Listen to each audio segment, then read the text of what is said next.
Hey everyone, Tactics here with my final Season 3 dungeon guide where we're taking a blast to the past with the revamped Shadowlands dungeon Halls of Atonement.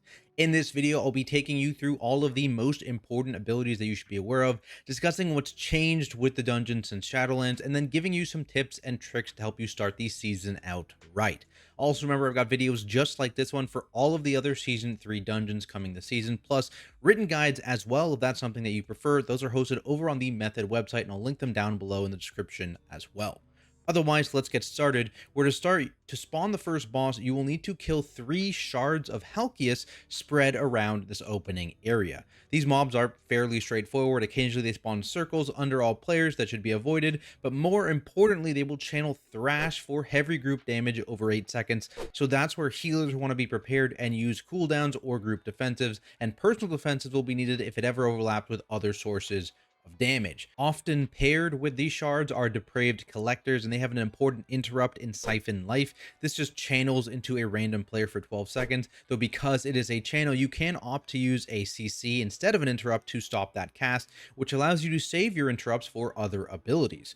One of those abilities is the random target bolt sent out by the depraved obliterators, who will also debuff a random player with Mark of Obliteration. This is a magic effect that does nothing on its own, but does explode in an AoE after 12 seconds. However, if you dispel it, then that explosion just never happens. It does no damage. So healers want to make sure they stay on top of all of these, dispel as many as they can. If you have things like dwarf racials or warlock imp dispels as well, that can be very useful as well. If this is going to go off on you, you probably want to make sure you pop a personal.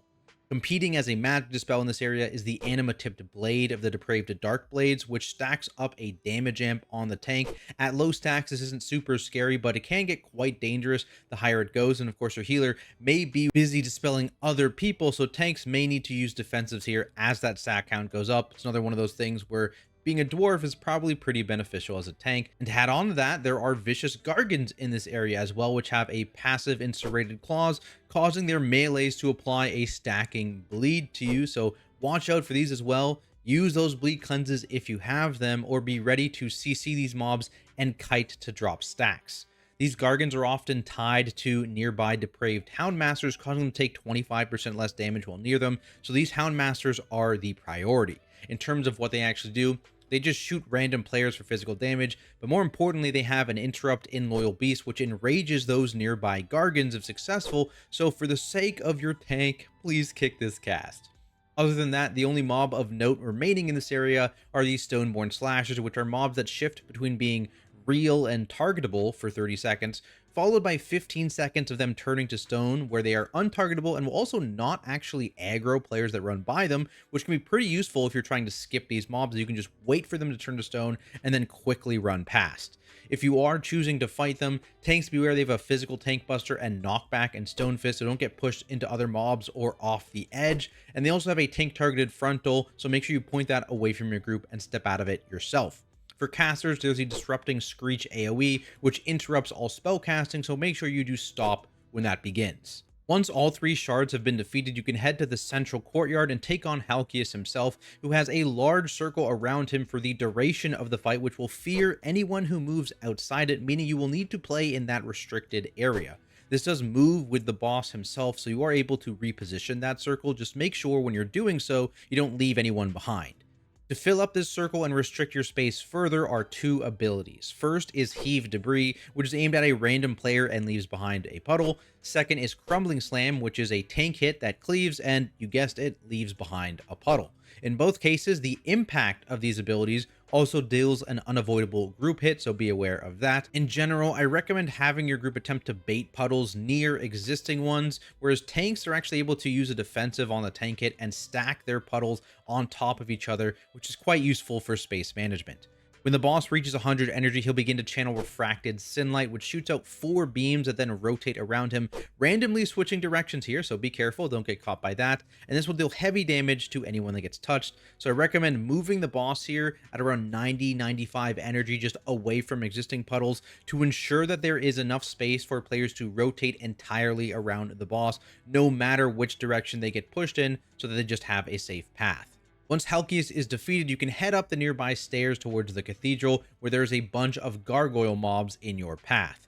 The most important one by far is the Stoneborn Reaver, which has a nasty mortal strike hit on your tank, so just beware of your reduced healing output when this debuff is on you. Otherwise, they will use Turn to Stone in an AoE around themselves, which, kind of as expected, will turn you to stone if you're hit, so make sure you step out of that, and if anyone does get hit, it is a magic dispel. Also patrolling in this area are packs of ankle biters. These guys are pretty low health mobs and not dangerous individually, but it's just the quantity of them that can make them a bit problematic, as they do leap to random players and apply a stacking bleed and slow. So you want to make sure you cleave these guys down quickly when they're in packs, and you can use things like AoE stuns to lock them down. Eventually, you'll come up to the entrance of the cathedral, where interacting with the door will cause the second boss, Echelon, to burst out and begin the encounter. The fight is mostly about ad control, as intermittently the boss will summon 6 undying stone fiends from the gates on the outside of the arena. These mobs just cast a bolt on their aggro target, so tanks, make sure you pick up threat quickly on these guys and use things like interrupts or AoE CCs to fix any targeting issues. Now, these mobs do have a couple of important things to note. First, when they are pushed to 0 health, they will trigger a volatile transformation, dealing a hit of group damage, which again isn't scary on its own, but if you do 6 of these at once, it can be quite dangerous if you don't have defensive running, so try and stagger this as best you can to give your healer some time to react. Second, these mobs don't actually die. Instead, when they trigger that volatile transformation, they become untargetable and then regenerate over 30 seconds. In order to stop this regeneration, you need to use the boss's Stone Shattering Leap. How this works is when the boss reaches full energy, one player will get debuffed with Flesh to Stone, which is a heavy increasing slow that quickly makes you unable to move and then stuns you plus anyone near you. Just after this happens, the boss uses that previously mentioned leap ability on that same player, dealing damage to anyone hit and knocking them back. If this happens to hit a regenerating Stone Fiend, it actually destroys them entirely, removing them from the fight. So the goal here is to group up all these Stone Fiends in one spot, cleave them down, staggered if possible, and then they can be easily cleared with a single leap. Since this slow works very fast, you'll want to cheat and position near all these regenerating Stone Fiends, and then the non-debuffed players can move away when someone is picked, and the target can use a defensive.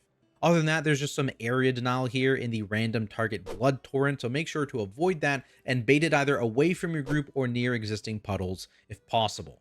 Moving into the cathedral itself, there's actually no new trash mobs before the next boss, so let's go straight into High Adjudicator Aleez.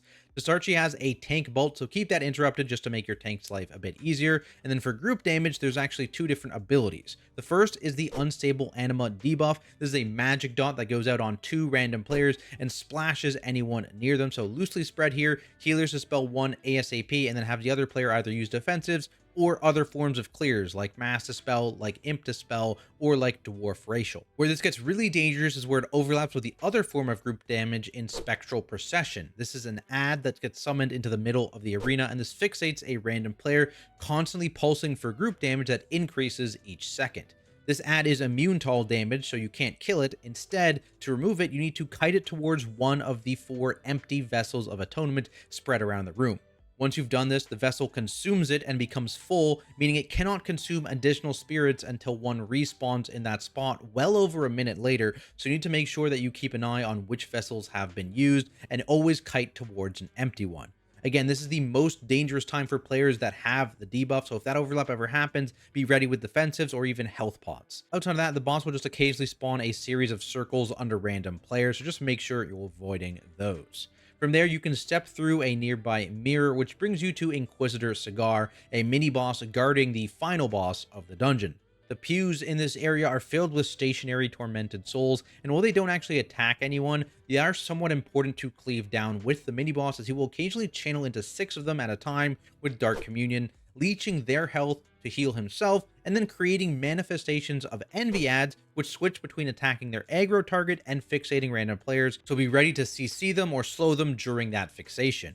The less damage you do to these souls, the more the mini-boss is going to use them to heal, so if you have a healing reduction ability, be sure to put that on the mini-boss. Otherwise, just drag him around to spots where you're able to cleave souls at the same time.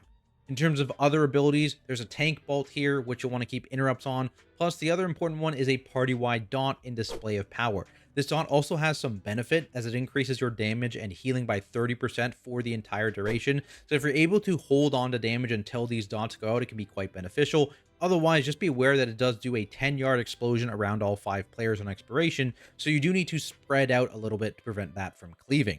From there, we've got Lord Chamberlain, where throughout this encounter, he's going to be interacting with the 4 nearby statues with many of his abilities. First up is Telekinetic Toss, which throws one of these statues in a line towards a random player, dealing lethal damage if you're hit, as well as a burst of party damage upon landing. This will also interact with other statues if it hits them, bouncing off of each other and causing more group damage hits, so try and position in such a way that other statues aren't in the path. This also helps for the Erupting Torment ability, which creates a large circle around the boss and all statues, so you need to either be away from the statues when this happens or quickly run out. In terms of the boss himself, he has his own random target frontal in Unleashed Suffering, so don't play too far from the boss, otherwise you may struggle to run out of this very wide cone. He also has an extremely dangerous tank dot in Stigma of Pride, which lasts for 18 seconds and increases in damage by a whopping 30% for each tick it does, so you really want to make sure you backload your defensives here, not front load, as the last tick is by far the most dangerous. Other than that, you want to be ready for the Ritual of Woe combo, which the boss does at 70% and 40% health. When this happens, he teleports to the center of his platform and then drags all statues near him before shooting them outward, so watch your feet. Shortly after he shoots them away, he begins to channel a beam towards each one, which deals heavy group damage if it touches the statue. To stop this, you can stand in the path to intercept the beam, taking that damage yourself. So you can actually choose to concentrate this into a couple players who have defensives running to make it easier to handle. If you're wondering how that math works, I have a very useful tip. If you stand directly between 2 statues and then get right up against the boss's hitbox, you're actually able to intercept 2 beams at once. Your tank should be trying to do this every single time. Then you can have one other player either with an immunity or a defensive running do the exact same thing on the opposite side of the boss, which massively cuts down on the damage intake during this phase. After 10 seconds of channeling, the boss and statues erupt once more, then you return to the boss phase and just repeat from there. But there we have it, guys, my final Season 3 dungeon guide. Hopefully you learned something, and if you did, be sure to leave a like and subscribe for more great content. I've got a bunch of dungeon tips and tech coming soon, as well as normal, heroic, and mythic raid guides, plus much more, so be on the lookout for those. Of course, none of this would be possible without all of my amazing Patreon, so thank you guys so much for the support. Otherwise, I'll see everyone in the next video.